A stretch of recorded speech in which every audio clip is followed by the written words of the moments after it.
मैं आप सबको, मध्य प्रदेश की जनता को, मुख्यमंत्री जी को, मंत्री जी को, सांसदों को इस बात का विश्वास देना चाहता हूं कि आने वाले 2 साल के अंदर मध्य प्रदेश का national highway road network America से भी अच्छा बनेगा।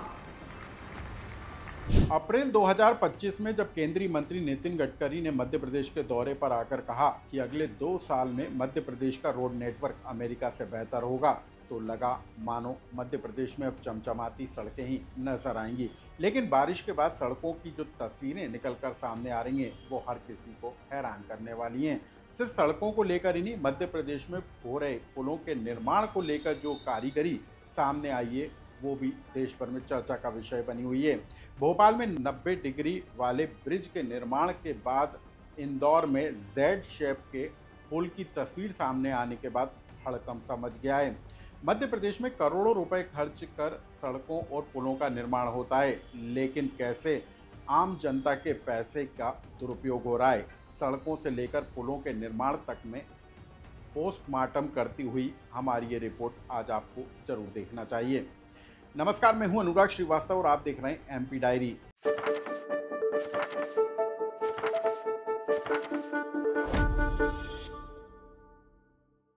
जिस प्रदेश में राज्य सरकार का बजट 4,21,000 करोड़ रुपए का हो, इंफ्रास्ट्रक्चर के डेवलपमेंट के लिए 70,000 करोड़ रुपए की राशि का प्रावधान किया गया हो, वहां पर विकास कार्यों में आपको सड़क पर गड्ढे और पुल पुलियों में खामियां नजर आने लगें तो आखिर आप क्या कहिएगा। मध्य प्रदेश में कुछ इस तरीके की तस्वीरें बीते दिनों एक के बाद एक निकलकर सामने आ रही हैं।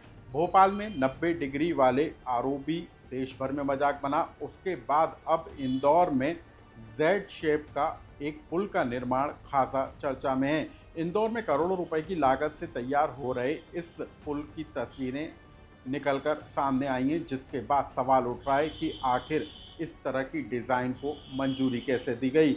लाखों करोड़ों रुपए इस पुल के निर्माण पर खर्च क्यों किए गए। इस पूरे मामले को लेकर बवाल मचा तो राजनीति भी गर्म हो गई। कांग्रेस ने सवाल पूछा कि जनता की गाड़ी कमाई का पैसा आखिर इस तरीके से बर्बाद क्यों किया जा रहा है। सरकार जनता पर टैक्स थोपे जा रही है। इंदौर में नगर निगम के द्वारा आम लोगों से टैक्स के लिए जो है अलग अलग राशि तय की जा रही है, और उसके बावजूद जो करोड़ों रुपया है वो गलत तरीके से डिज़ाइन कर पुल पुलियों और सड़क के निर्माण पर खर्च हो रहा है। इंदौर में जिस तरीके से जेड शेप के पुल की तस्वीर सामने आई, उसके बाद प्रदेश कांग्रेस अध्यक्ष जीतू पटवारी से लेकर इंदौर महापौर का जो बयान आया, पहले आप उसे सुनिए। ऐसा ही जेड टाइप ब्रिज यहाँ इंदौर में बन रहा है, तो इसका मतलब है यहाँ के जनप्रतिनिधि अंधे हैं। यहाँ के विधायक, यहाँ का सांसद, यहाँ का महापौर सुनता नहीं है। यहाँ के इनने आंख बंद कर रखी है। या फिर दूसरा पहलू है कि भ्रष्टाचार करना है तो कुछ भी बनाओ, कमीशन दो ही रास्ते हो सकते हैं। देखिए, मैंने आज अखबार में देखा है, उसका कोई डिजाइन के आधार पे फोटो छपी है। मैं पीडब्ल्यूडी के अधिकारियों से बात करूंगा और इंजीनियरिंग की दृष्टि से क्या बेस्ट है वो उनसे बात उस पर करेंगे। भोपाल और इंदौर में पुलों के बाद अब हम आपको सीधी ले चलते हैं, जहां पर एक 10 किलोमीटर की सड़क के निर्माण को लेकर एक महिला बीते 1 साल से केंद्रीय मंत्री नितिन गडकरी से लेकर स्थानीय सांसद और मुख्यमंत्री मोहन यादव तक गुहार लगाती हुई नजर आ रही है। महिला इस बात का जिक्र कर रही है कि गांव में 9 महीने की प्रेग्नेंट महिलाएं हैं और उनको कैसे अस्पताल तक ले जाया जाएगा, क्योंकि जो सड़क के हाल हैं वहां पर एम्बुलेंस भी नहीं पहुंच सकती।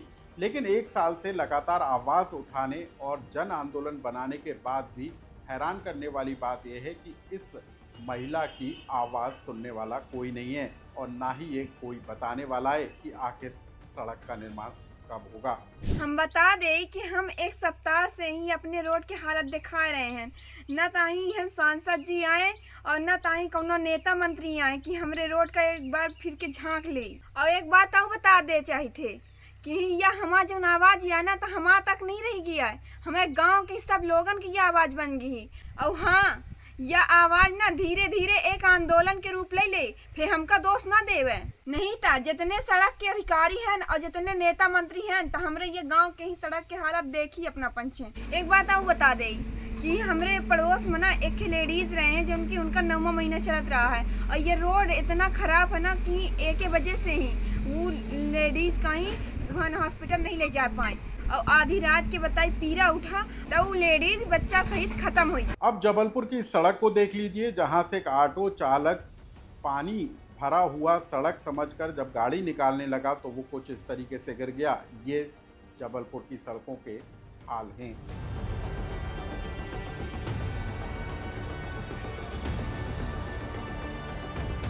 अब इस वीडियो को भी देख लीजिए। छतरपुर के एक गांव में सड़क का निर्माण नहीं होने से परेशान लोगों ने गांव की सड़क पर ही बैठकर अपना विरोध जताना शुरू कर दिया। पानी में बैठकर लोग जो है इस बात की मांग करते हुए नजर आए कि उनकी गांव का सड़क का निर्माण कर दिया जाए। एक बड़ी आबादी सड़क के निर्माण नहीं होने से खासी परेशान है। अगर लोगों तक बात नहीं पहुंची और मेरे गड्ढे में बैठने से उन तक बात पहुंचती है तो मैं एक बार नहीं हजारों बार बैठने के लिए तैयार हूं। मैं केवल उनसे एक विनती करता हूं कि इस रोड को डलवा दीजिए, क्योंकि ग्रामीण बहुत ज़्यादा परेशान है। छोटे छोटे बच्चों का यहाँ से आना जाना होता है जो कि स्कूल जाते हैं, वो कई बार साइकिल से आते हैं और इन गड्ढों में फंसकर गिर जाते हैं। अब हम आपको बता दें कि बीते दिनों मध्य प्रदेश के ग्वालियर में सिंधिया महल के सामने से गुजरने वाली महल रोड में 8 से 10 फीट का गहरा गड्ढा हो गया था और इसका वीडियो फोटो सोशल मीडिया पर जमकर वायरल हुआ था। इसके बाद इंदौर में भी एक सड़क गड्ढे में तब्दील हो गई थी। इसकी भी तस्वीरें सामने आई थी और इसको लेकर भी खासा बवाल मचा था। इसके बाद भोपाल में चांद के गड्ढों के समान सड़कों के हाल की तस्वीरें हमने लोकमत के जरिए आप लोगों तक पहुंचाई थी। लेकिन ये सिर्फ भोपाल, इंदौर, जबलपुर, ग्वालियर के हाल नहीं है, बल्कि मध्य प्रदेश में गांव से लेकर शहरों तक सड़कों के हाल कुछ इस तरीके से ही निकल कर सामने आ रहे हैं। सवाल इस बात को लेकर उठ रहा है कि जब करोड़ों रुपए का बजट इंफ्रास्ट्रक्चर डेवलपमेंट को लेकर रखा गया, जब PWD से लेकर नेशनल हाईवे और MPRDC Madhya Pradesh road development corporation से लेकर स्थानीय निकायों के जिम्मे वाली सड़कों को लेकर हर साल करोड़ों रुपए खर्च किए जाते हैं, तब हर बार बारिश की पहली झड़ी में ही सड़कों के खस्ता हाल की तस्वीरें आखिर निकलकर क्यों सामने आती हैं। आखिर क्यों सड़कों से लेकर पुलों के निर्माण तक में जो कंसल्टेंट एजेंसियां नियुक्त की गई हैं वो निगरानी करने का काम करती हैं। जिन अफसरों के जिम्मे पुलों के डिज़ाइन से लेकर सड़कों के मरम्मत से लेकर उनके निर्माण तक की जिम्मेदारी होती है, आखिर वो कर क्या रहे होते हैं। सवाल इस बात को लेकर भी है कि आखिर मध्य प्रदेश में खस्ता हाल सड़कों को लेकर आखिर कौन जिम्मेदार है? क्या वो अलग अलग एजेंसियां जिम्मेदार हैं जो सड़कों के निर्माण और विकास कार्यों से जुड़ी होती हैं, या फिर वो जनप्रतिनिधि जो इन निर्माण कार्यों में होने वाली गड़बड़ियों को देखकर भी आंखें मूंदे बैठे रहते हैं? क्योंकि करोड़ों रुपए खर्च किए जाते हैं और उसके बाद कहा जाता है कि यदि कोई खामी है तो उस डिज़ाइन को बदलकर उसको सुधार लिया जाएगा, लेकिन इसके पीछे जो करोड़ों रुपए की राशि खर्च होती है आखिर उसकी भरपाई तो आम जनता की जेब से ही होती है। सवाल इसी बात को लेकर है कि आखिर मध्य प्रदेश में चमचमाती हुई सड़कें कब नजर आएंगी और कब मध्य प्रदेश की सड़कों का नेटवर्क और अमेरिका से बेहतर होता हुआ नजर आएगा। इस खबर से जुड़ा आपका कोई सुझाव या कमेंट्स हो तो हमें कमेंट्स बॉक्स में लिखकर जरूर बताएं।